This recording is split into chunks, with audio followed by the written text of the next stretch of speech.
Ivan barely crossed the doorway before a hand crushed over his mouth and slammed him into the wall. His maid's voice shook in his ear. "Keep quiet. There are armed men inside waiting for you." And through the crack of the closet door, he saw his fiancée smiling while scheduling his death. The question wasn't who betrayed him. It was whether he'd make it out alive.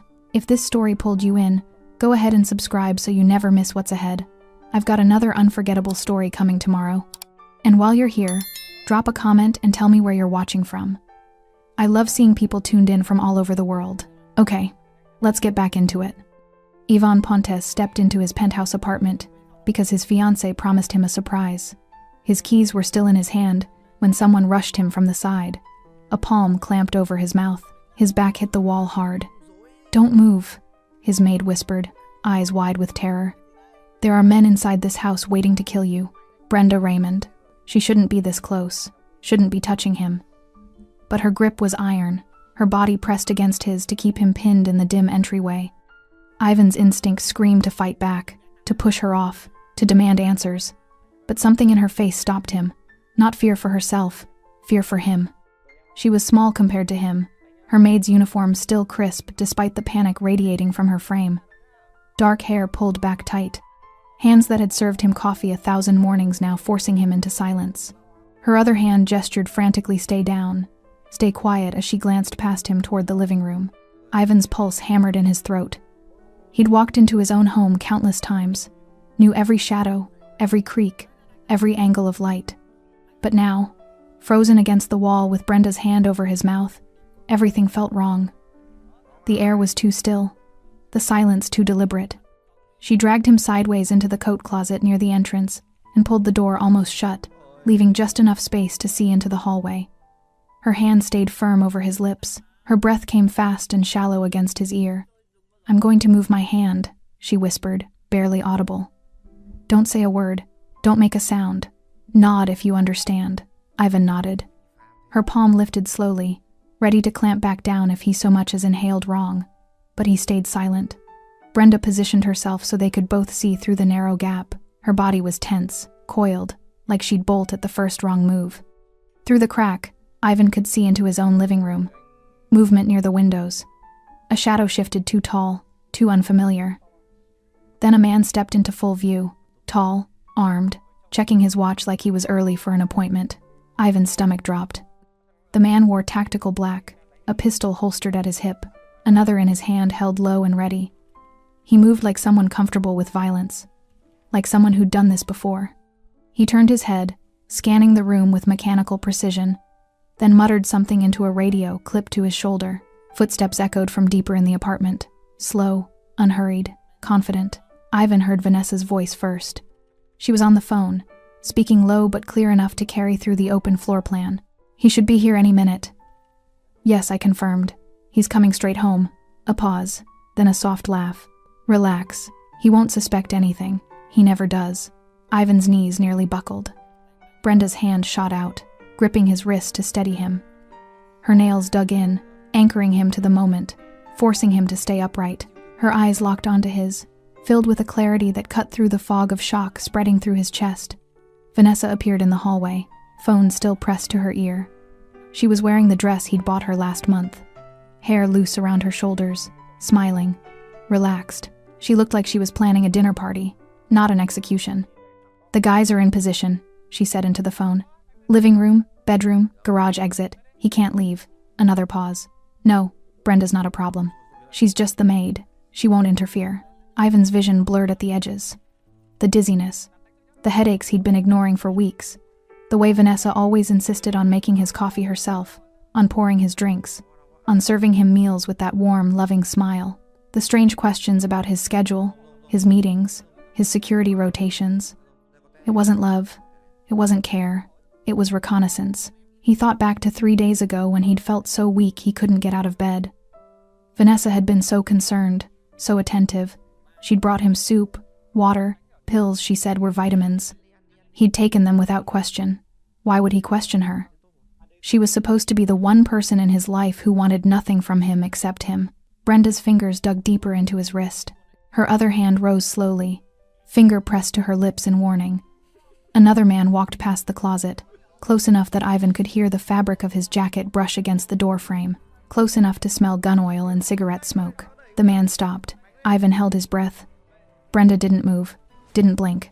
She stared at Ivan with an intensity that felt like a command. Do not breathe. Do not exist. The man's radio crackled. Anything? Negative. Front entry's clear. He's not here yet. He will be. The woman said 20 minutes. We've got time. The man moved on, boots heavy against the marble floor. Vanessa's voice drifted closer. I have to go. He'll be here soon, and I need to look surprised. She laughed again, light and easy. Yes, I'll call you after. This'll be over by tonight.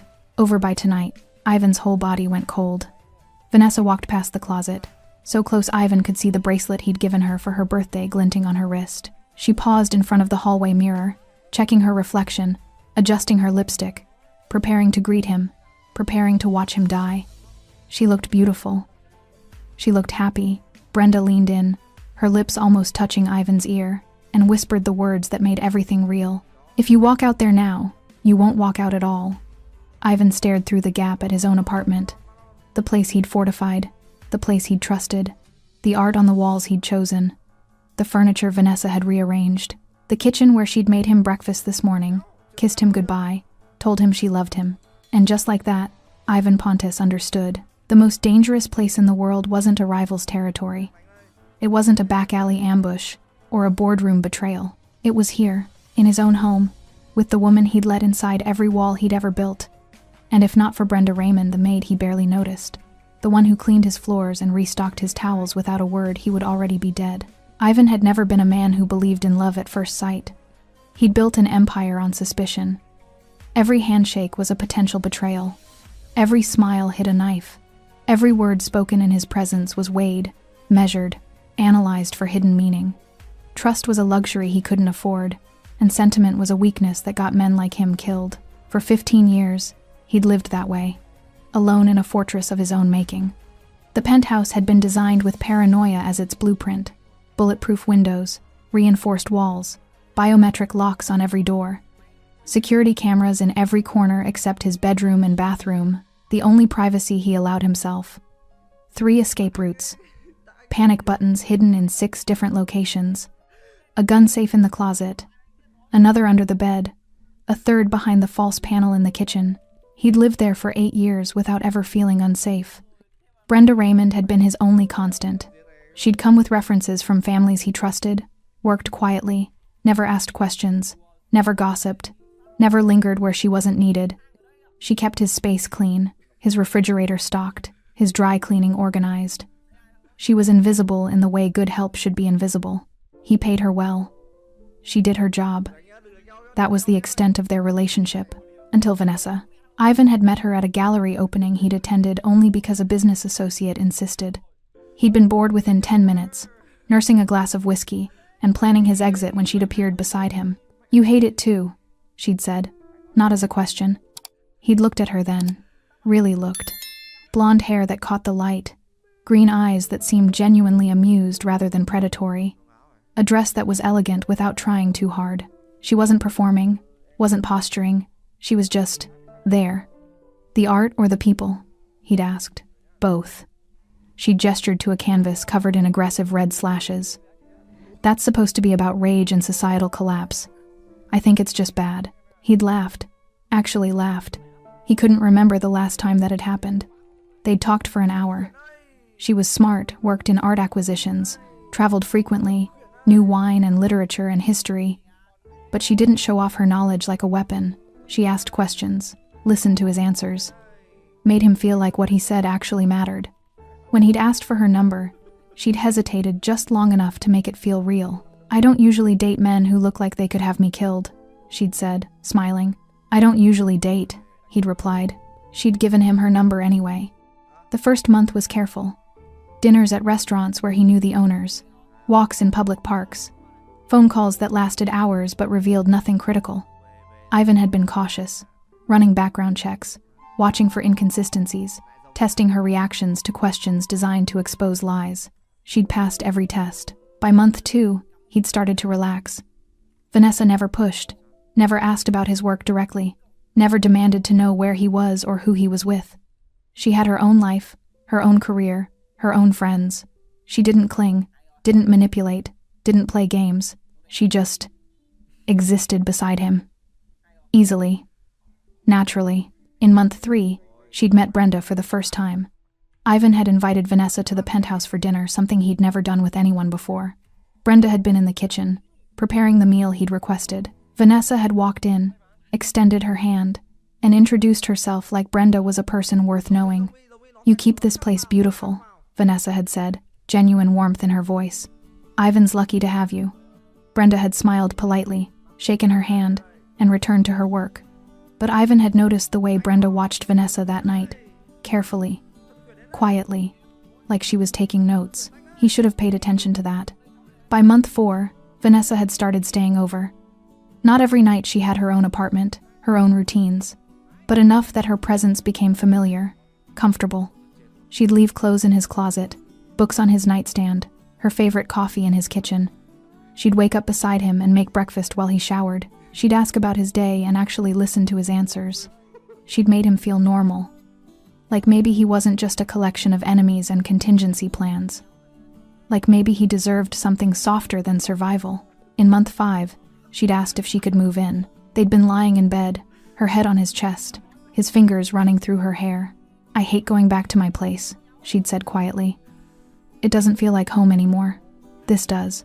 He'd hesitated. Every instinct told him to say no, to keep distance, to maintain separation. But when he'd looked at her face open, vulnerable, hopeful, those instincts had felt like cowardice. "Okay," he'd said. "Move in." She'd smiled like he'd given her the world. Brenda had said nothing when Vanessa's belongings arrived. She'd simply reorganized the closets, made space in the bathroom cabinets, adjusted her cleaning schedule to accommodate another person. Professional, efficient, silent. But Ivan had caught her watching Vanessa sometimes.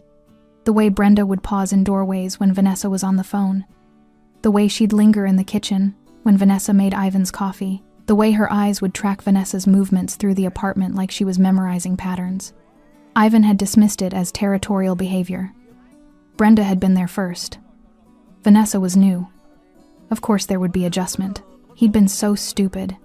Because while he was falling in love, or whatever passed for love, in a man who'd forgotten how to feel it, Vanessa had been working. Studying his routines, mapping his security, learning which doors he used, which routes he took, which guards he trusted, which nights he came home late. She'd asked innocent questions. "Do you always meet with your accountant on Tuesdays? Why do you prefer the south elevator? How long has Brenda worked for you?" He'd answered them all, freely, happily, because she'd made him believe she cared. And the whole time, Brenda had been watching, listening, seeing what Ivan was too blinded by affection to see. Now, pressed against him in the darkness of a closet, her hand still gripping his wrist like a lifeline, Brenda Raymond was the only reason he was still breathing. Ivan's chest tightened with a shame so heavy it felt like drowning. He'd trusted the wrong woman, and it was going to cost him everything.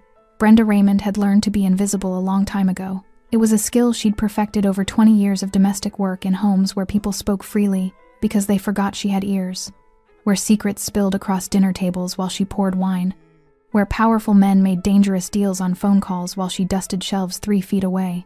Invisibility kept her employed, kept her safe, kept her useful. But invisibility also gave her information.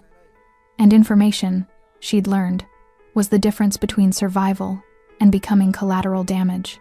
She'd known something was wrong with Vanessa within 2 weeks of the woman moving in. It wasn't anything obvious. Vanessa was careful, too careful. The way she'd rearrange items on shelves and then photograph them with her phone, claiming she was redecorating ideas. The way she'd ask Brenda questions about Ivan's schedule while pretending to make small talk. Does he usually work late on Thursdays? Which car service does he prefer? Does he ever come home unexpectedly? Normal questions from a girlfriend learning her partner's rhythms. Except Vanessa's eyes were always sharper than her smile. Brenda had worked for dangerous men before. She knew what real affection looked like versus performance. She'd seen wives who genuinely loved their husbands, and she'd seen wives who were waiting for the right moment to cash out. Vanessa had the mechanics of love down perfectly. The touches, the laughter, the morning kisses, but there was something rehearsed about it. Something that felt like a job well done, rather than genuine emotion. Still, Brenda had said nothing. It wasn't her place. She was the maid. Her job was to clean, organize, and disappear. Ivan Pontes paid her generously to mind her business, and she'd survived 2 decades in this world by doing exactly that. But 3 days ago, everything changed. Brenda had been in the laundry room folding Ivan's shirts when she'd heard Vanessa on the phone in the hallway. The door was open just a crack. Vanessa must have thought she was alone. "He's been sick all week," Vanessa had said, voice low. "I've been keeping the doses small enough that he just thinks it's stress. No, he hasn't seen a doctor. I convinced him it's just exhaustion." Brenda's hands had frozen mid-fold. "The timeline's still good," Vanessa continued. "I'll call him home early on the 10th. Tell him I have a surprise. He'll come. He always comes when I ask." A pause, then a quiet laugh. "Yes, I'm sure. He trusts me completely." Brenda had set the shirt down carefully, silently, her heart pounding in her ears. She'd moved to the crack in the door and watched Vanessa pace the hallway, phone pressed to her ear, completely unguarded. "4 men should be enough for the apartment," Vanessa said. "He doesn't keep guards inside, just the building security. And I've already mapped the exits. Living room, bedroom, garage. Cover all 3 and he's got nowhere to go." Another pause. "Brenda? She's not a threat. She's just the help. She won't do anything. The help won't do anything." Brenda had stood there, pressed against the laundry room wall, listening to a woman casually plan her employer's murder while dismissing her as irrelevant. She should have been angry, should have been insulted. But all she felt was cold, calculated clarity. Vanessa had made a mistake. She'd underestimated the invisible woman who'd served her coffee every morning. After Vanessa had walked away, Brenda had stood in that laundry room for 10 full minutes, weighing her options. She could run, pack her things, disappear, find work somewhere else. She'd done it before when situations got dangerous. Survival first, that was the rule. She could tell Ivan, but would he believe her? He was in love, or whatever men like Ivan called it when they finally let their guard down. He'd ask for proof, evidence, and Brenda had nothing but overheard whispers and instinct. She could call the police, but what would she say? That she overheard a phone call that might have been about anything? That she had a bad feeling about her employer's girlfriend? They'd dismiss her in minutes. Or she could stay, watch, wait, and be ready. Brenda had chosen to stay. For the next 3 days, she'd kept her routines exactly the same. She'd cleaned, cooked, organized, and smiled politely at Vanessa when their paths crossed. She'd shown no suspicion, no concern, no awareness, but she'd also started paying attention to everything. She'd noted which rooms Vanessa spent time in when Ivan was gone. She'd watched Vanessa take photos of the security panel by the front door, the keypad for the garage, the lock on Ivan's office. She'd seen Vanessa test the windows, check sightlines, pace the hallways like she was memorizing distances. Vanessa was building a blueprint, and Brenda was watching her do it. Yesterday, Vanessa had made another call. Brenda had been in the kitchen, chopping vegetables for dinner, when she'd heard Vanessa's voice from the living room. "Tomorrow, February 10th. I'll call him around 3 and tell him to come home early. He'll be here by 4. A pause. "Yes, I'm certain. He'll come alone. He always does when I ask him to." Brenda had gripped the knife tighter, forcing her hands to stay steady. "You'll have at least an hour before anyone realizes he's missing," Vanessa continued. "I'll be gone by then. Account transfer happens the moment you confirm it's done." That's when Brenda had understood the full picture. This wasn't just a hit. It was a transaction. Vanessa had been paid to deliver Ivan Pontes to his executioners, paid well enough to risk everything, and today was the day. This morning, Brenda had watched Vanessa call Ivan, voice sweet and excited, telling him she had a surprise that couldn't wait. She'd watched Vanessa end the call, check the time, and smile to herself like she'd just won something. Then, an hour ago, the men had arrived. 4 of them, just like Vanessa had said. They'd entered through the service entrance, the one Vanessa had unlocked from the inside. They'd moved through the apartment with practiced efficiency, positioning themselves exactly where Vanessa had told them to. Living room, bedroom hallway, garage exit. Brenda had been in the kitchen when they'd arrived. One of them had looked at her, dismissed her instantly, and turned away. Just the help, not a threat.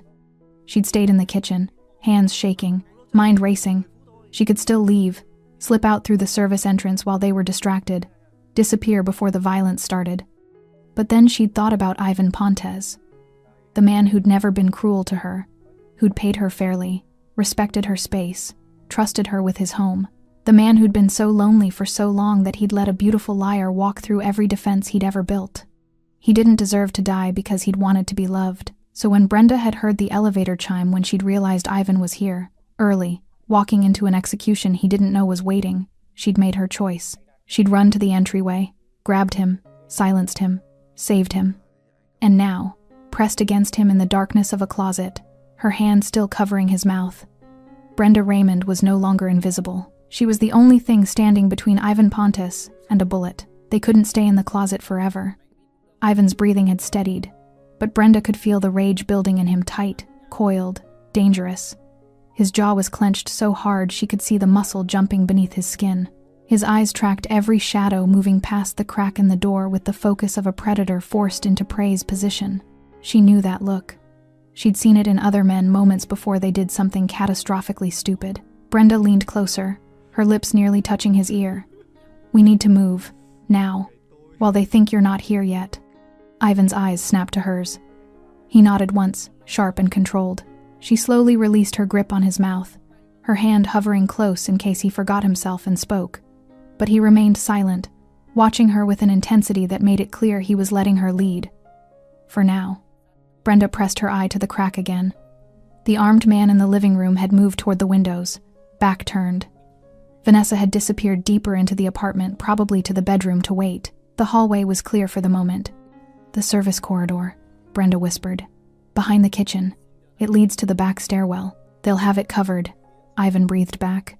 "Maybe, but it's our only chance. The elevator's too exposed, and the front door is..." Footsteps. Heavy. Close. Brenda's hand shot back over Ivan's mouth as a second armed man walked past the closet, this one speaking into his radio. Position check. Sound off. A crackle of static. Living room clear. Another voice. Bedroom hallway secure. A third. Garage exit locked down. Copy. Target should arrive in 15 minutes. Stay sharp. The man moved on, boots echoing against the marble floor. 15 minutes. They thought they still had 15 minutes before Ivan arrived. Brenda pulled her hand away again. "They're expecting you later. If we move now." A door opened somewhere deeper in the apartment. Vanessa's voice called out, closer than before. "Brenda, are you still here?" Ivan's whole body went rigid. Brenda felt him start to move, felt the violence coiling in his muscles, ready to explode. She grabbed his arm, her nails digging in hard enough to hurt, and shook her head frantically. "Not yet. Not yet. Brenda?" Vanessa's footsteps approached the kitchen. "I thought you'd left already. I gave you the afternoon off, remember?" Brenda's mind raced. She had to answer. If she didn't, Vanessa would come looking. And if Vanessa found the closet door closed when it was usually open, she squeezed Ivan's arm once stay, and then slipped out of the closet before he could stop her. She pulled the door shut behind her, leaving it open just a crack, and stepped into the hallway. Her heart hammered so hard she was sure Vanessa would hear it, but she kept her face calm, neutral, professional. Vanessa appeared from the kitchen, surprised. "Oh, you're still here." "I was just finishing the laundry," Brenda said, voice steady despite the terror screaming through her veins. "I'll leave now." Vanessa studied her for a moment, something calculating flickering behind those green eyes. Then she smiled, warm, friendly, completely false. "No rush. Actually, could you help me with something first? I'm trying to move the credenza in the bedroom. It's heavier than I thought." A test. Brenda could feel it. Vanessa was testing her, watching for any sign that something was wrong. "Of course," Brenda said. She followed Vanessa down the hallway, away from the closet where Ivan was hidden, every step feeling like a betrayal. But she had no choice. If she refused, if she ran, Vanessa would know something was wrong. And then the men would search the apartment. They'd find Ivan in seconds. The bedroom was at the far end of the penthouse. As they walked, Brenda saw one of the armed men positioned in the hallway near Ivan's office.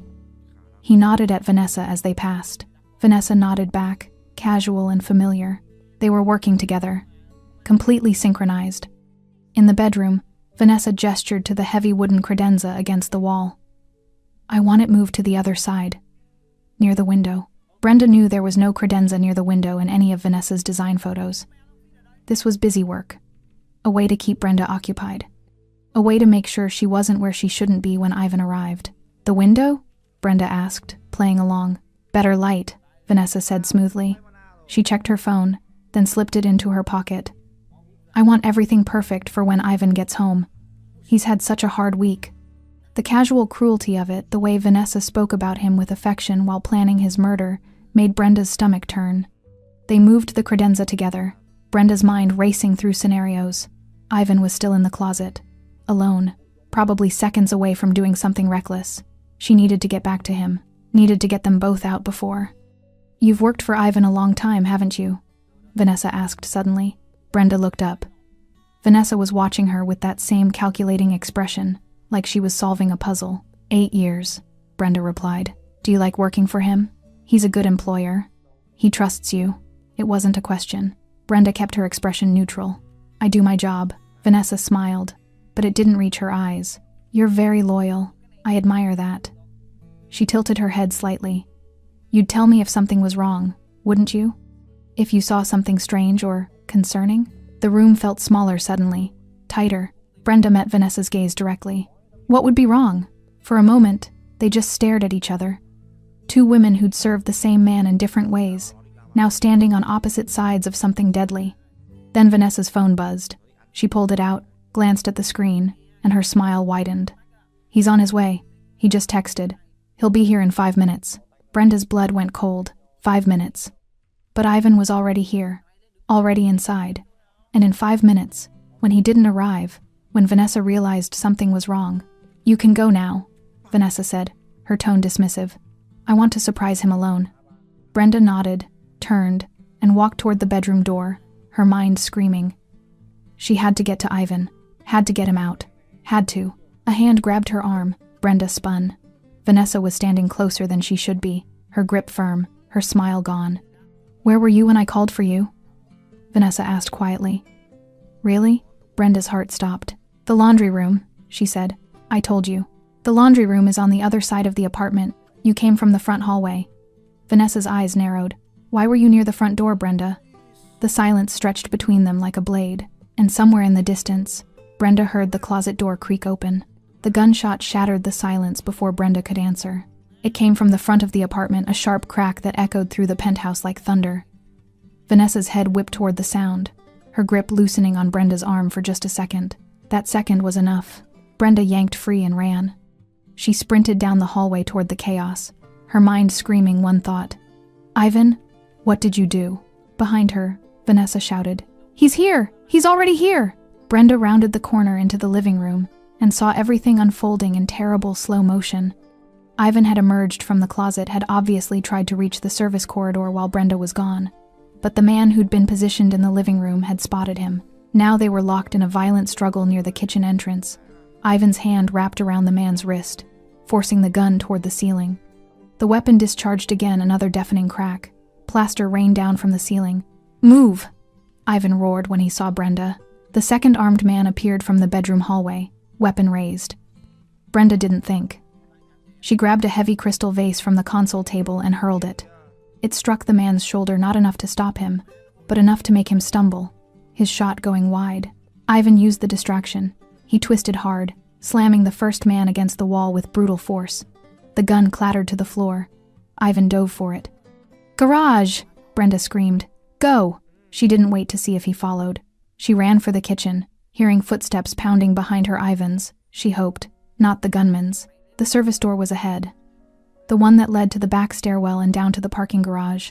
Another shot exploded behind them. Wood splintered from the doorframe as Brenda crashed through it. Ivan was right behind her, the stolen gun in his hand, his face a mask of focused rage. They hit the stairwell at a dead run. "How many?"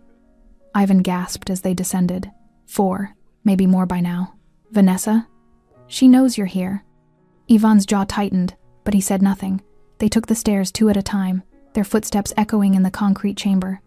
Above them, the stairwell door burst open. Shouts, more footsteps. They reached the garage level and exploded through the door into the underground parking structure. The space was dimly lit, filled with rows of expensive cars belonging to the building's wealthiest residents. Ivan's vehicles were in the reserved section near the private elevator, a black sedan, an SUV, and his motorcycle. "Which one?" Brenda asked, running beside him. Sedan. Bulletproof glass. They sprinted across the concrete, weaving between parked cars. Brenda could hear the stairwell door slam open behind them, could hear the men entering the garage. She didn't look back. Ivan reached the sedan first, yanking open the driver's door. Get in! Brenda ran around to the passenger side just as the first bullet sparked off the concrete pillar beside her head. She ducked instinctively, stumbling. The second bullet shattered the side mirror of the car next to her. Ivan fired back 3 controlled shots that sent the gunman diving for cover. Brenda, now! She threw herself into the passenger seat. Ivan was already behind the wheel, jamming the key into the ignition. The engine roared to life. A man appeared directly in front of them, weapon raised. Ivan didn't hesitate. He slammed the accelerator. The sedan surged forward with a violence that threw Brenda back against her seat. The gunman dove aside at the last second, rolling across the hood of a parked Mercedes. More gunfire erupted. Bullets hammered against the rear window the bulletproof glass held, but each impact sounded like the world ending. Spiderweb cracks bloomed across the surface. Get down! Ivan shouted. Brenda ducked low as Ivan whipped the wheel, tires screaming as the sedan fishtailed around a corner. The exit ramp was ahead, the barrier arm lowered. Ivan didn't slow down. The sedan hit the barrier at 40 miles per hour. The wooden arm exploded into splinters. They burst out onto the street, narrowly missing a taxi. Horns blared, brakes squealed. Ivan cut left, then right, weaving through traffic with a precision that spoke of experience. Brenda gripped the door handle, her heart trying to escape through her ribs. Behind them, a black SUV emerged from the garage. They're following, Brenda said, voice shaking. I know. Ivan's eyes flicked to the rearview mirror.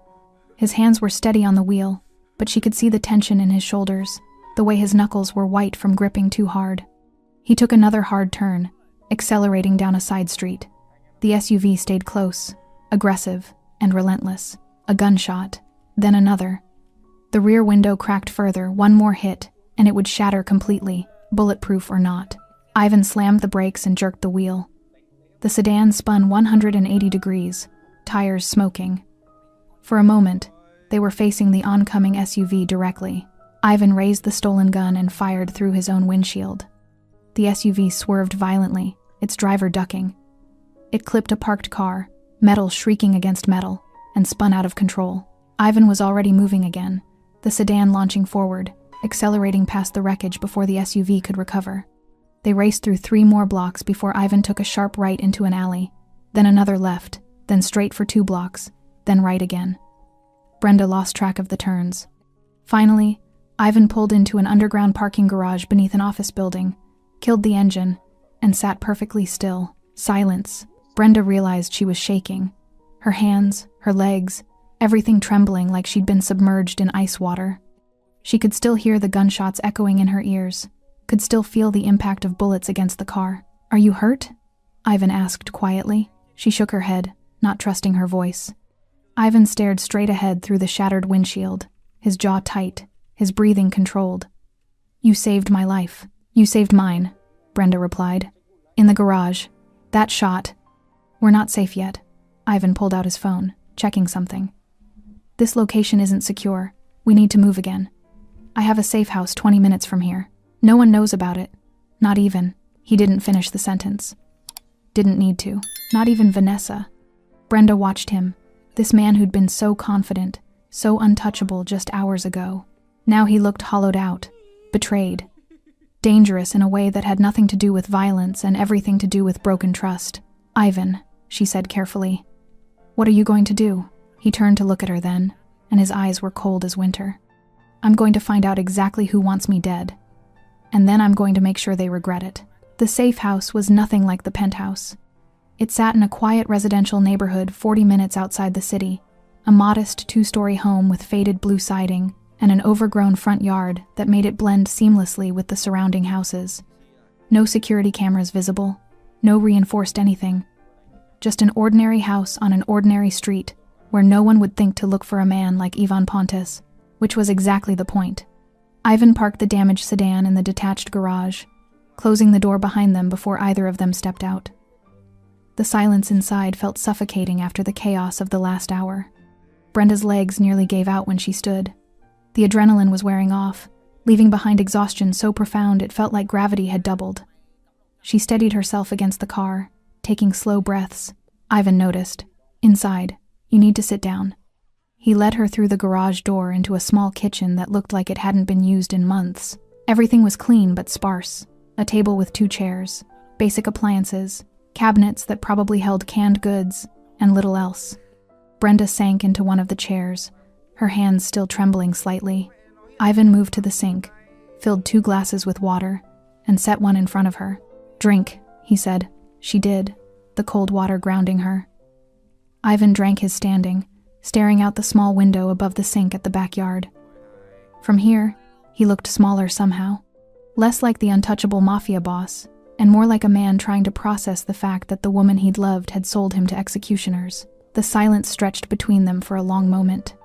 "Thank you," Ivan said finally, not turning around. "For what you did, for warning me, for running with me, for..." He paused, his jaw working, "For not leaving me to die. I couldn't," Brenda said quietly. "I couldn't just walk away. Most people would have. I'm not most people." Ivan turned then, leaning back against the counter, studying her with an intensity that made her uncomfortable. 8 years you've worked for me. I never really saw you. Not really. You were just there, part of the furniture. It should have stung. It didn't." Brenda had been invisible on purpose. "That was the job," she said. "No," Ivan shook his head. "It was my failure. I was so focused on watching for threats from outside that I missed everything happening right in front of me." He laughed, but there was no humor in it. "Vanessa played me perfectly, and you, the woman I never paid attention to, you're the only one who saw it coming."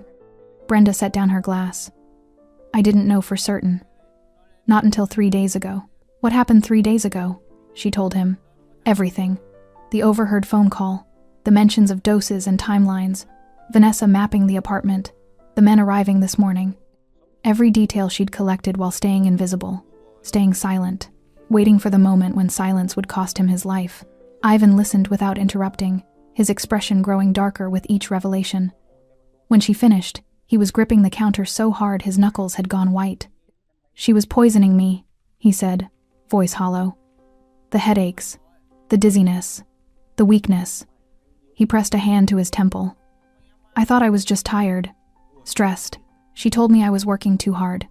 "Small doses," Brenda said.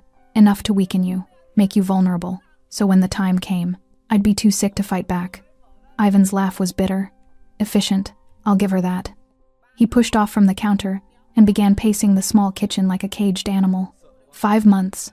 5 months she was in my home, in my bed, in my life, learning everything, reporting everything, planning this. He slammed his fist against the wall. "How did I not see it?" "Because you wanted to trust her," Brenda said gently. "Because you were tired of being alone. That's not an excuse. No, but it's the truth." Ivan stopped pacing, his back to her. His shoulders were rigid, his breathing controlled but shallow. "I loved her. Or I thought I did. I let her in. Let my guard down. And she," his voice cracked, "she was never real. None of it was real." Brenda stood, crossing to where he stood. She kept a respectful distance, but close enough that he could hear her clearly. "What she did, that's on her. Not you. You don't get to blame yourself for someone else's evil." "Don't I?" Ivan turned, and the pain in his eyes was raw. "I'm not some naive fool. I've built my life on reading people, on knowing when someone's lying. And she fooled me completely. That makes me weak." "No," Brenda said firmly. "That makes you human. Human gets you killed in my world. You're not dead." The words hung between them. Simple. Undeniable. Ivan stared at her, something shifting behind his eyes. "Because of you. Because I paid attention when you couldn't," Brenda corrected. "That's what loyalty looks like.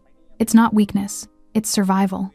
He was quiet for a long moment, studying her face like he was seeing her for the first time. "Why did you stay? You could have run, could have saved yourself. Why risk your life for mine?" Brenda had asked herself that question a dozen times in the last 3 days. The honest answer was complicated, a mix of principle, stubborn loyalty, and something deeper she didn't fully understand. "Because you were decent to me," she said finally. "In 8 years, You never treated me like I was beneath you. You paid me fairly, respected my space, trusted me with your home."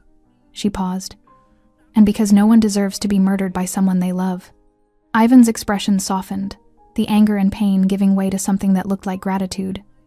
"You could have been killed today, because of me, but I wasn't. They know who you are now. They'll come after you too. I know. You can't go back to your apartment, can't contact anyone you know. Your life just became as dangerous as mine." Brenda nodded slowly, the weight of that reality settling over her. She'd known it the moment she'd grabbed Ivan in the hallway, the moment she'd chosen to save him instead of herself. There was no going back now. "Then I guess we figure out what's next together," she said. Ivan looked at her for a long moment, then nodded. "First, I need to know exactly who's behind this. Vanessa's working for someone who wants me dead badly enough to plant a spy in my life for 5 months. How do we find out? I have resources, contacts Vanessa doesn't know about, systems she couldn't access." He moved toward the stairs. "I have a secure setup in the basement. Give me an hour and I'll have answers." He started up the stairs, then paused, turning back. "Brenda? Yes? Are you a spy too?" The question should have hurt, should have felt like an insult after everything. But Brenda understood. Trust had to be rebuilt from scratch. "No," she said simply. "I'm just the maid who decided you deserved to live." Ivan held her gaze, searching for deception. Finally he nodded. "Good, because I'm going to need you." The basement was exactly what Brenda expected from a man like Ivan Pontes. Concrete walls, no windows, a single entrance with a reinforced steel door, and in the center of the room, a desk with 3 monitors, a secure server, and enough encrypted hardware to run a small intelligence operation. Ivan had been down here for 2 hours now. Brenda had stayed upstairs, making coffee from the meager supplies in the kitchen, trying to process everything that had happened, but eventually, curiosity and concern had drawn her downstairs. She found him hunched over the center monitor, his face illuminated by the harsh blue glow. He looked exhausted, haunted, but his eyes were sharp, focused with the intensity of a man hunting for truth. "Anything?" she asked quietly. Ivan didn't look up. "Everything." He pulled up a file, dozens of documents, photographs, phone records. Vanessa Klein. Except that's not her real name. It's Vanessa Kozlov, born in Moscow. Moved to the States 15 years ago with a spotless identity that took me 3 hours to crack. He clicked through images. A younger Vanessa with different hair. Vanessa standing beside men Brenda didn't recognize. Vanessa in locations that looked nothing like art galleries. "She's not an art acquisition specialist," Ivan continued, his voice flat. "She's a freelance operative, works for whoever pays the most. Infiltration specialist. She's done this before, gotten close to targets, gathered intelligence, set them up for elimination." Brenda moved closer, staring at the screen. "How many times?" "At least 4 that I can confirm. 2 in Europe, 1 in South America, 1 in New York." Ivan pulled up another file: obituaries, news clippings about mysterious deaths. All wealthy men, all with ties to organized crime, all killed in circumstances that looked like accidents or internal conflicts. "She's a professional," Brenda said quietly. "The best." Ivan's jaw tightened, and I walked right into it. "She studied me for weeks before we even met. The gallery opening wasn't a coincidence. She engineered it. Knew I'd be there. Knew exactly how to approach me, what to say, how to make me believe it was organic." He opened another file: communications records. "She's been reporting to someone called the broker for the entire 5 months. Every detail, my routines, my security, my vulnerabilities, everything." Brenda scanned the messages. They were clinical, detached. Subject shows increased trust levels. Security protocols identified and cataloged. Emotional attachment confirmed proceeding to final phase. It was like reading a hunter's journal tracking prey. "Who's the broker?" Brenda asked. "That's where it gets interesting." Ivan pulled up another screen. Financial records this time. The money for the job came from a shell corporation based in the Cayman Islands. It took me an hour to trace it back through 6 different accounts. He leaned back in his chair, his expression dark. "It leads to the Constantine family." Brenda's stomach dropped. Even she knew that name. The Constantines ran half the illegal operations on the East Coast. They'd been rivals with Ivan's organization for years, a Cold War that occasionally turned hot, but had never escalated into full conflict. Until now. Alexei Konstantin, Ivan said, pulling up a photo of a silver-haired man in an expensive suit, head of the family. I've had dealings with him, mostly territorial agreements, mutual boundaries. We've had our tensions, but nothing that warranted this. He gestured at the screen. This is personal. This is a declaration of war. Why now? Brenda asked. Ivan was quiet for a moment, scrolling through more files. 3 months ago, I acquired a shipping contract that the Konstantins wanted. It was worth millions, but more than that, it gave me access to routes they'd been using for years. I didn't take it to hurt them, I took it because it was good business. He clicked through emails between Konstantin associates. But Alexei took it personally, saw it as disrespect, an insult, and rather than coming at me directly, he hired Vanessa to destroy me from the inside. They wanted you dead, Brenda said, but they also wanted you humiliated, broken. Exactly. Ivan's voice was bitter. What better way to destroy a man like me than to prove he could be fooled by something as simple as a woman's smile? To show the world that Ivan Pontes, the man who trusts no one, could be led to slaughter by his own heart. He pulled up more files, surveillance photos of Vanessa, meeting with known Konstantin operatives, bank transfers, showing payments at regular intervals throughout the 5 months, communications confirming the hit planned for today. The assassins in the apartment were Konstantin's men, Ivan said. Vanessa was supposed to keep me calm, keep me in place until they could execute me cleanly. Then she'd disappear. The Konstantins would claim someone from my own organization turned on me. My death would look like internal betrayal, not outside interference. Divide your people, Brenda said. Make them suspicious of each other. Collapse my operation from within while they took over my territory. Ivan nodded. It's brilliant, really. If it had worked, they would have destroyed me without firing a shot in public. He closed the files and turned to face Brenda. The exhaustion was gone now, replaced by cold, calculated fury. But it didn't work. Because you heard a phone call they didn't know you were listening to. Brenda leaned against the desk, processing everything. What happens now? Now? Ivan stood, his expression hardening into something dangerous. Now I make sure Alexei Konstantin regrets the day he decided to come after me. You're going to kill him. No. Ivan's smile was sharp, predatory. Death is too quick, too clean. I'm going to dismantle everything he's built, piece by piece. I'm going to take his territory, his money, his reputation. I'm going to make him watch while everything he values crumbles. And Vanessa? Ivan's expression went dark. Vanessa is still out there, still dangerous. She knows I survived. She knows you helped me. Which means she's already planning her next move. He pulled up one final screen, a tracking application showing a single blinking dot moving through the city. I planted a tracker in her bracelet 2 months ago. Standard precaution. She doesn't know it's there. The dot was stationary now, located at an address in the financial district. She's at the Konstantin building, Ivan said. Probably reporting her failure, probably trying to salvage the operation. Brenda stared at the dot, her heart rate picking up. You're going after her. I need to know everything. Every detail of the plan.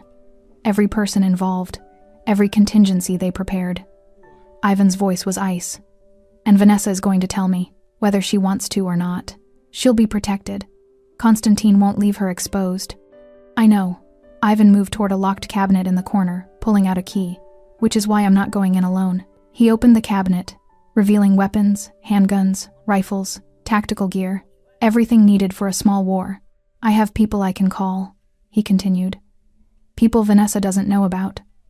People who've been waiting for my signal. He began selecting items methodically. I'm going to extract her, bring her somewhere secure, and then I'm going to get every answer I need. Brenda watched him arm himself, transformation happening before her eyes. The wounded man from an hour ago was gone. This was the Ivan Pontes the city feared. Cold, precise, unstoppable. What do you need me to do? She asked. Ivan paused, looking at her. Stay here, stay safe. This part. No, he blinked. Brenda. You said yourself. They know who I am now. They'll come for me eventually. And I didn't save your life just to sit in a basement waiting to be found. She stepped forward. I'm in this, all the way, so tell me what you need. Ivan studied her for a long moment. Then slowly, he nodded. All right, he said. Then we do this together. The Constantine building was a glass tower in the financial district. 30 floors of legitimate business operations, concealing the empire underneath. Ivan had been inside twice before, both times for tense negotiations that had ended with handshakes instead of gunfire. Tonight would be different. They sat in a nondescript van 3 blocks away, watching the building through a live feed from cameras Ivan's team had positioned hours earlier. His people had moved fast, 6 men he trusted absolutely, all of them veterans of situations exactly like this. Brenda watched the monitors, her hands steady now despite the fear coiling in her stomach. She'd insisted on coming, and Ivan had reluctantly agreed, but only if she stayed in the van. "You're my eyes," he'd said. "If something goes wrong, you run. You disappear. You survive." She'd nodded, knowing she wouldn't run. Not anymore. Target still on the 18th floor. One of Ivan's men reported from his position across the street. Conference room. 3 guards outside. Constantine's with her. Ivan studied the feed, his expression unreadable. Vanessa sat at a conference table, her posture relaxed despite the failure of her mission. Alexei Constantine stood near the window, gesturing as he spoke. They looked comfortable together. Familiar. "How long has she worked for him?" Brenda asked quietly. "According to the records, this was her first job for Constantine directly," Ivan replied. "But they've used the broker before.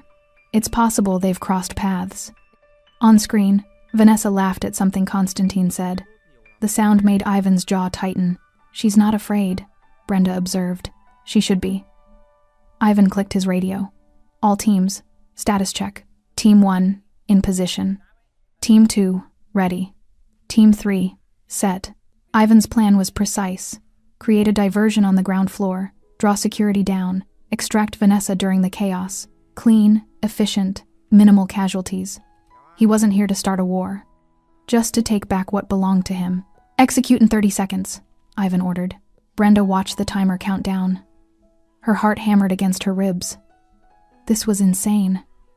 They were walking into enemy territory to kidnap someone under the protection of one of the most dangerous men in the city. The timer hit 0. On the ground floor feed, smoke grenades detonated in the lobby. Alarms shrieked. Security rushed toward the commotion. Ivan's team moved like shadows through the service entrance, ascending the back stairwell in tactical formation. Everything went according to plan for exactly 4 minutes. Then Vanessa stood up in the conference room, checked her phone, and smiled directly at the camera. "She knows," Brenda breathed.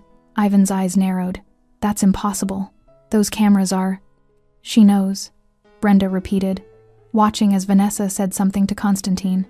The older man's expression shifted from irritation to amusement. Ivan's radio crackled. "Sir, we're picking up movement. Multiple hostiles converging on the stairwell. It's an ambush." "Abort," Ivan said immediately. "Fall back to—" The conference room door opened. More guards entered, not the 3 that had been there before. 8, 10, all armed.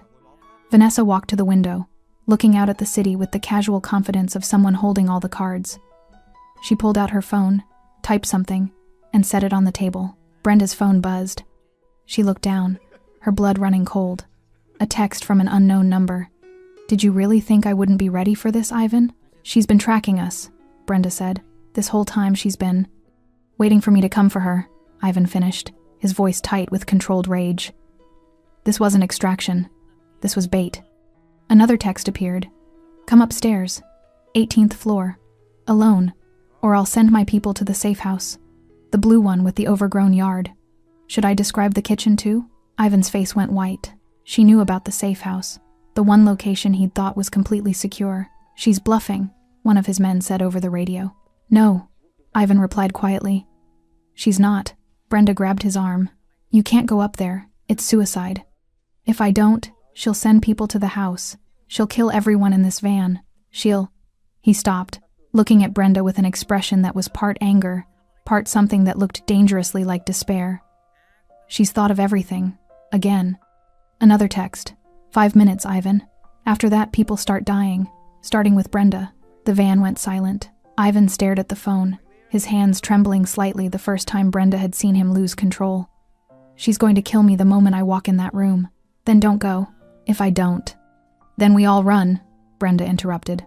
"Right now. Disappear before she can. I can't run from this." Ivan's voice was hollow. "She'll never stop. Constantine will never stop. They've already proven they can find me anywhere. The only way this ends is if I face her. He stood, checking his weapon, his movements mechanical. Resigned. Ivan, please. He looked at her, really looked at her, and for a moment she saw the man beneath the armor, tired, hurt, still reeling from the betrayal that had shattered his carefully constructed world. I loved her, he said quietly.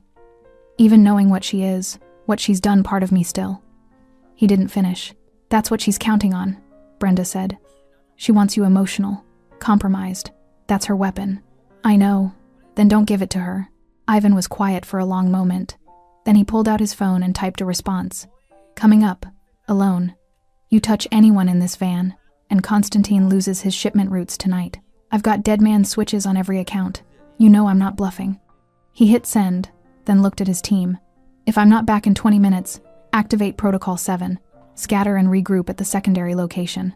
Sir, that's an order. Ivan moved toward the van door. Brenda stepped in front of him. Let me come with you. No. She expects you alone, but she doesn't know I'm here. I could, Brenda. Ivan's voice was gentle but firm. You've done enough. You've saved my life twice. I won't let you risk it again for my mistakes. This isn't about mistakes. Yes, it is. He smiled sadly. I let her in. I trusted her. I loved her. And now I have to face the consequences of that, alone. He stepped around her, opened the van door, and disappeared into the night. Brenda watched him go, her heart sinking. She turned back to the monitors, watching as Ivan entered the building, took the elevator to the 18th floor. The doors opened. Guards surrounded him immediately, weapons drawn. Ivan raised his hands slowly, letting them disarm him. They searched him roughly, professionally, then stepped aside. Vanessa stood at the end of the hallway, backlit by the conference room lights. She looked exactly as she had in the penthouse that morning, beautiful, poised, completely in control. Ivan walked toward her. Brenda could see his shoulders rigid, his jaw tight. They faced each other in the doorway. Vanessa said something Brenda couldn't hear. Ivan replied. Then Vanessa smiled, warm, affectionate, devastating, and reached up to touch his face. Ivan didn't pull away. Brenda's stomach twisted. No, she whispered, don't. But Ivan was leaning into the touch, his eyes closing briefly, his expression crumbling into something that looked like pain and longing and terrible, destructive hope. Vanessa was still his weakness, and she knew it. Ivan knew he was being a fool. He knew it the moment Vanessa's hand touched his cheek. Knew it when she smiled at him with that same warmth that had made him believe, for 5 perfect months, that he could be more than what he was. But knowing didn't stop the ache in his chest. You came, Vanessa said softly, her thumb brushing his jawline. I wasn't sure you would. You threatened my people. I knew you'd care about that. She tilted her head, studying him. You always did care too much about loyalty. It's your greatest weakness. Ivan forced himself to speak. Why? Why what? Why any of it? The gallery, the dinners, the mornings in my kitchen. His voice caught. Was any of it real? Vanessa's smile didn't falter. Does it matter? Yes. She considered this, then gestured to the conference room behind her. Come inside. Let's talk properly. Just us. Every instinct screamed trap. But Ivan had known this was a trap before he'd stepped into the elevator. He'd come anyway, because running would mean spending the rest of his life looking over his shoulder, and because, God help him, he needed to hear her answer. He followed her inside. The conference room was empty now. Constantine and his guards had stepped out, giving them privacy, or the illusion of it. Ivan spotted at least 3 cameras, probably microphones too. Vanessa moved to the window, looking out at the city lights. You know what I like about you, Ivan? You're predictable. Even now, after everything, you came here because you needed closure, needed to understand. Is that so wrong? It's human. She turned to face him. And humanity is always exploitable. Is that what you did? Exploit me? I did my job. Vanessa's voice was matter-of-fact. I was hired to get close to you, learn your vulnerabilities, and facilitate your elimination. I did exactly that, for 5 months. It takes time to earn real trust. You're not an easy mark, Ivan. I had to be thorough. He stepped closer, searching her face for something, anything that might be genuine. The morning you made me breakfast, when you told me about your childhood, when you cried watching that movie, was any of it real?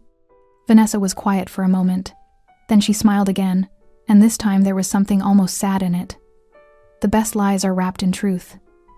Yes, my childhood was difficult. Yes, I cried at that movie. But I cry at every sentimental thing. It's a useful trait in my line of work.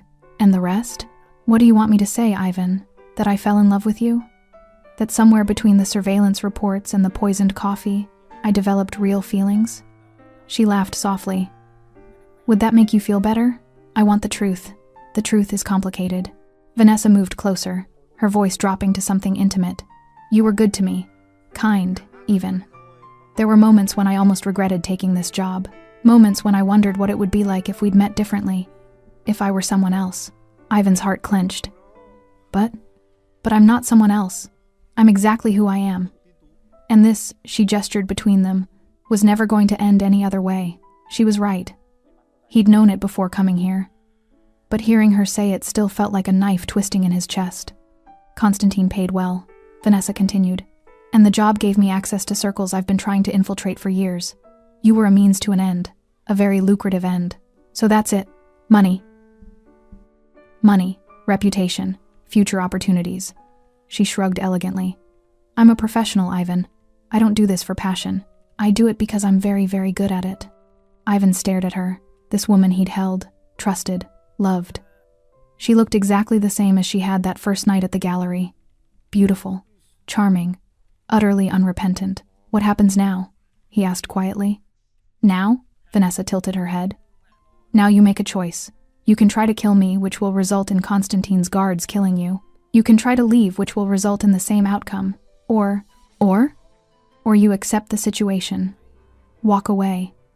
Live your life knowing that you were outplayed, but not destroyed. Constantine gets the message that you're not worth the continued effort. Everyone goes home alive. You think I'll just walk away? I think you're smart enough to recognize a losing position. Vanessa stepped closer, her hand finding his chest. I don't want you dead, Ivan. I never did. That was Constantine's addition, not mine. I argued for a gentler resolution. Her touch made his skin crawl now. He grabbed her wrist, pulling her hand away. Don't. Still hurts? She didn't pull away from his grip. That's good. It means you're still human. Still capable of feeling something. You don't get to touch me anymore. No, she agreed. I suppose I don't. Ivan released her wrist and stepped back. His mind was racing, calculating. The cameras were watching. Constantine's people were outside. This whole conversation was theater designed to break him down, make him emotional, compromised. But Vanessa had made one critical mistake. She'd assumed he came here alone. I have a question, Ivan said. Of course you do. The safe house. How did you find it? Vanessa smiled. I had someone following you from the moment you escaped the penthouse. You led them right to it. Really, Ivan? Did you think I wouldn't have contingencies? And right now? Who's watching it? 2 of Constantine's best men, armed, waiting for my signal. Ivan nodded slowly. Then he pulled out his phone and pressed a button. Vanessa's expression shifted the first genuine surprise he'd seen from her. What did you? The conference room door burst open. Not Constantine's guards, Ivan's team, moving with lethal precision. They'd been in the building the whole time, waiting for his signal. The ambush he'd walked into hadn't been Vanessa's. It had been his. You, Vanessa started. I learned from the best, Ivan interrupted. You taught me that humanity is exploitable. So I used mine as bait. His men secured the room in seconds. Constantine's guards tried to respond, but Ivan's people had already neutralized them in the hallway. The element of surprise and superior planning had won. Vanessa didn't run, didn't fight. She just stood there, reassessing, recalculating. The safe house? She asked. Empty. Has been for 2 hours. We moved locations after you sent that first text. Ivan stepped closer. You're good, Vanessa, but you made one mistake. You assumed I'd come here broken, desperate, easy to manipulate. And you're not? Oh, I am, Ivan admitted. But I'm also not stupid. You taught me that love is a weapon, so I used it.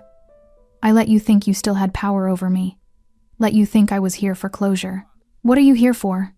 Information, names, every detail of Constantine's operation, every person involved in the plan to kill me.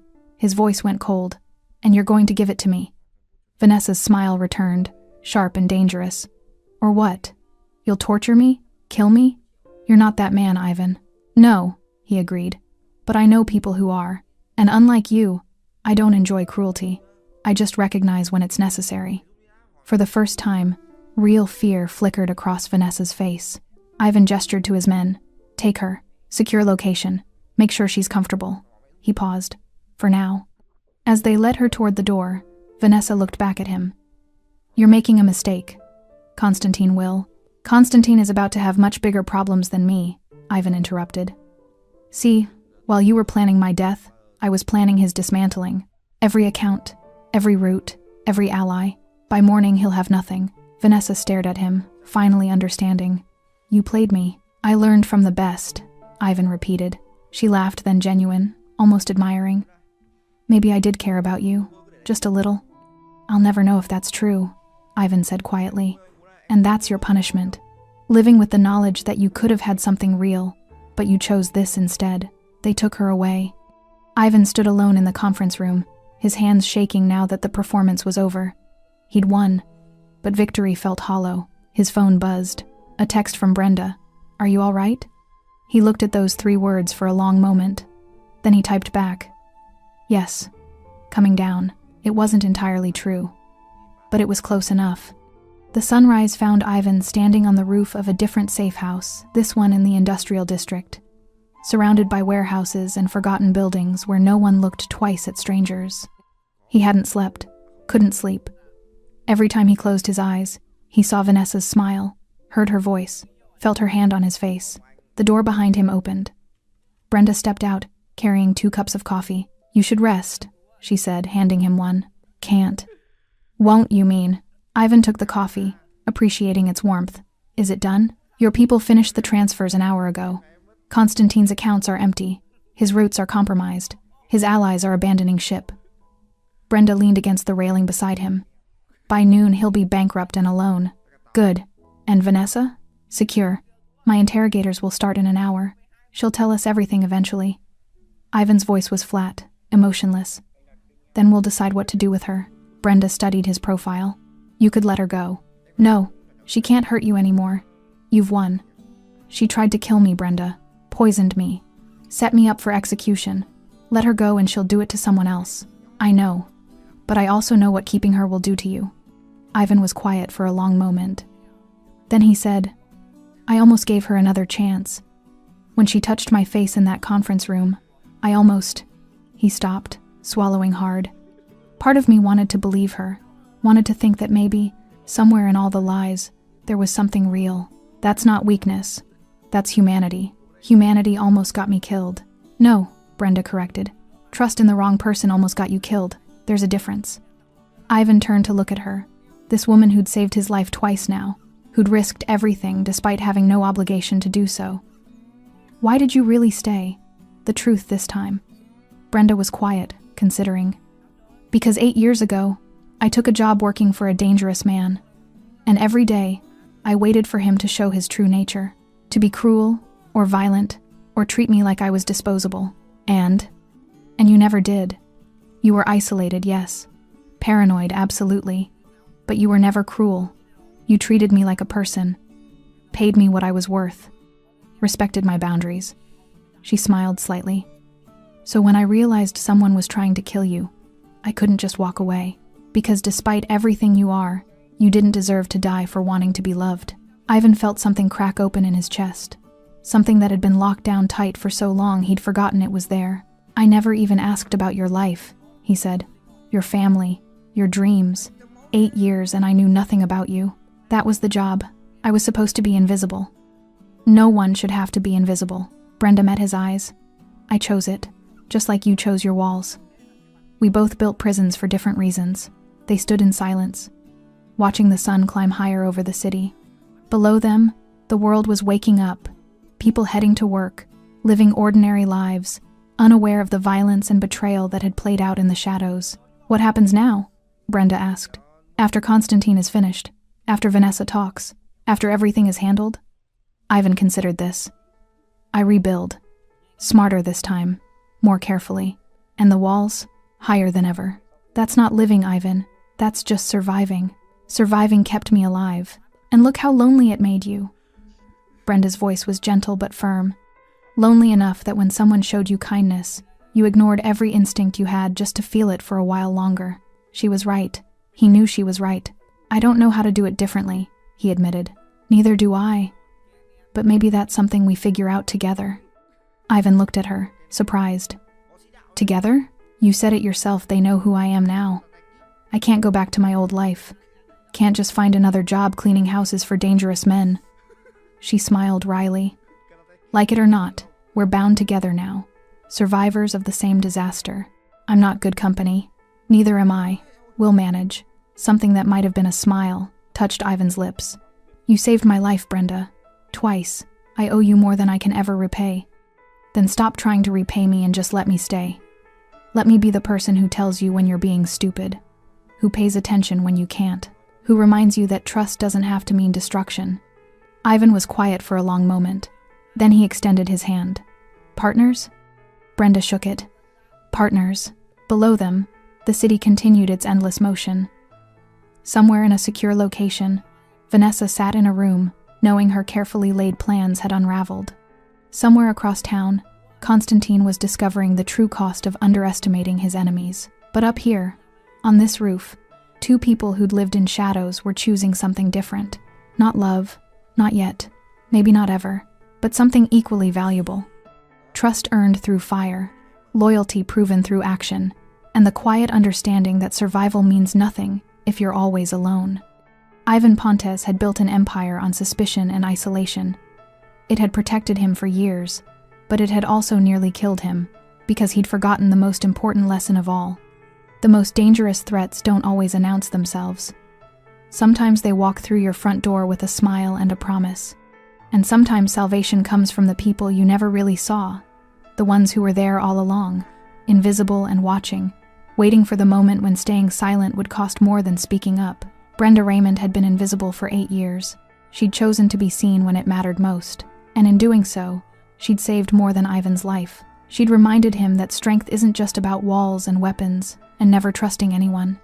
Sometimes it's about recognizing when the person beside you deserves to be trusted. Even when, especially when everything else has fallen apart. The sun rose higher. They finished their coffee in silence. And for the first time in longer than he could remember, Ivan Pontes didn't feel quite so alone. Thanks for sticking with this story until the very end. You're the reason these stories feel alive. If you're ready for another powerful journey, just tap the next video on your screen. And before you go, leave a quick comment and rate this story from 1 to 10. I'm excited to read your thoughts and connect with you in the comments.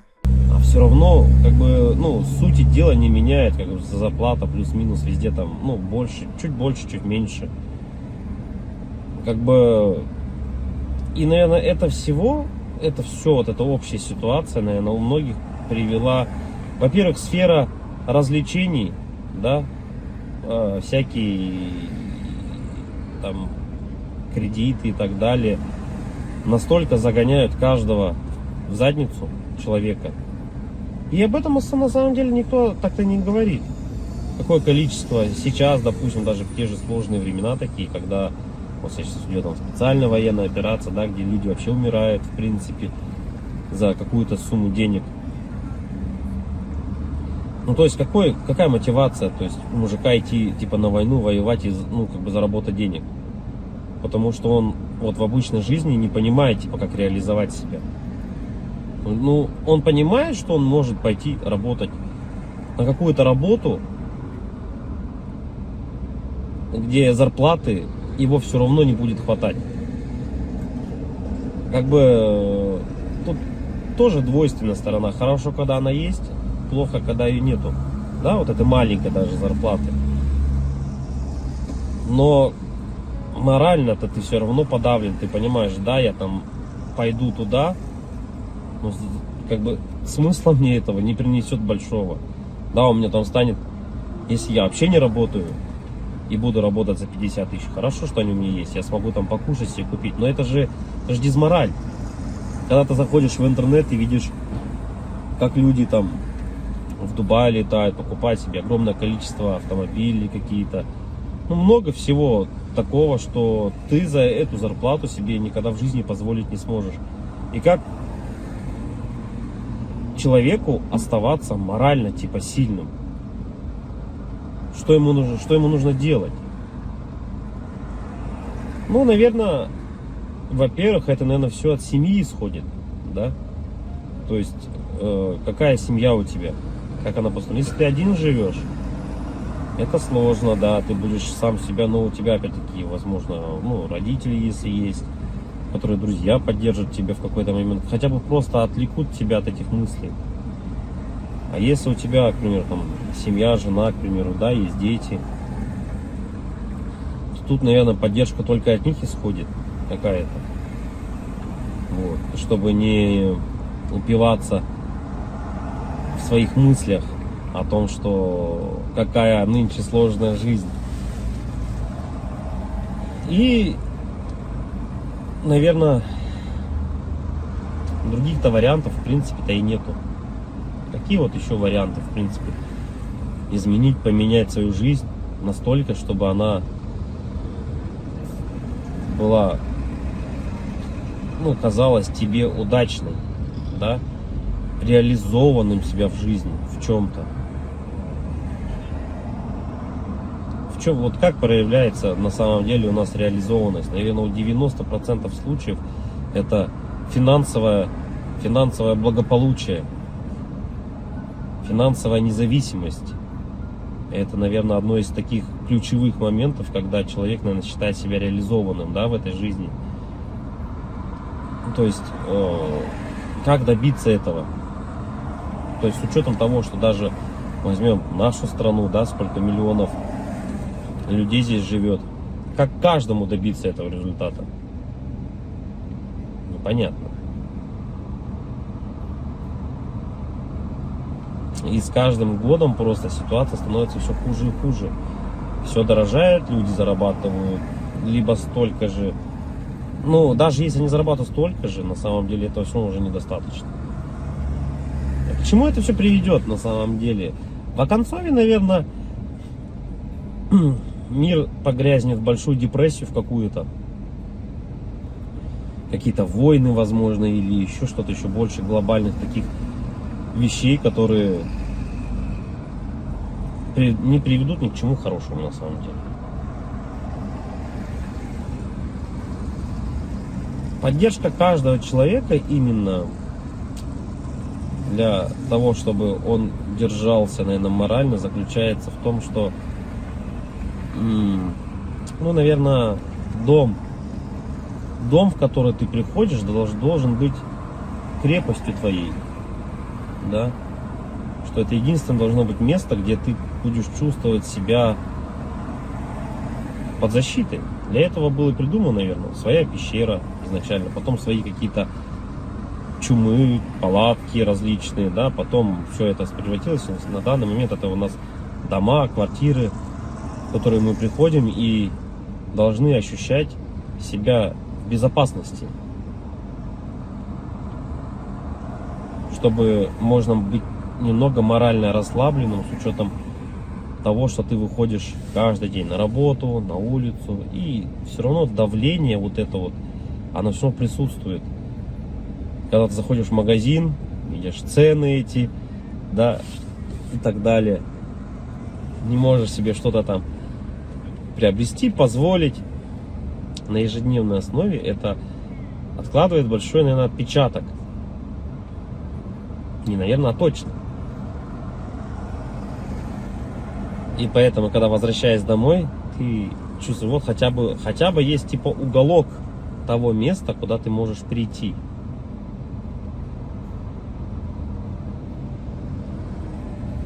Уголок на самом деле человеку много тоже не надо. Можно хотеть большего, но на самом деле человеку одному много не надо. Да? Ему нужно спальное место, спокойное место, где можно подумать. Ну, это когда ты один, к примеру, да? Когда у тебя есть семья, к примеру, ты приходишь домой, опять-таки, и тут хотя бы, да, поговорить о каких-то вещах. Просто об отрешенных вещах, наверное. И, возможно, при этих же условиях у тебя и появляется какая-то дополнительная мотивация для реализации себя. А когда у тебя нету ничего, вот это уже становится проблемой. И это у многих на самом деле. Что значит не иметь ничего?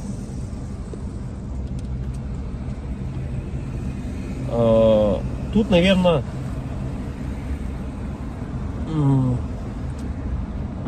самое главное, дизмораль у человека еще возникает при том, что это уже, наверное, где-то в глубине души даже она возникает при даже хорошей финансовой подушке такой, которая у тебя есть, хороших финансовых деньгах, да, то есть, но нету вот внутреннего ощущения, к примеру, дружбы, семьи, любви и так далее. Это уже отдельно на самом деле разговор, потому что мы, вот, к примеру, можем взять, как сейчас вот Новстрой, если кто-то смотрит, насколько тяжело обладать такими финансами и не иметь, по сути, ничего. Ни друзей, ничего не иметь. Так главное это получается для бедных главное деньги, для богатых главное какое-то внутреннее ощущение нужности, не из-за денег. Вот такой вот. И это борьба какая-то такая и вот эти два слоя общества, богатые и бедные, они друг друга не понимают. На самом деле из-за этого возможно. Потому что богатый человек, он уже не смотрит на деньги, он не считает эти деньги. Ему важно внутреннее вот это вот ощущение того, что он нужен без них даже. Это как Тони Старку сказали: а кто ты без костюма? На вот это я филантроп, тудым-сюдым, он сказал, да? Так и человеку, у которого много денег, ты задашь вопрос: а кто ты без денег? Ну, что ты представляешь себе без денег? Вот, и это, наверное, возможно, таких людей богатых, как вот, например, там, Новстрой, задав ему этот вопрос: а кто ты без денег? Он на него ответить-то и не сможет. Обратная сторона людей бедных, да, вот если мы посмотрим, человеку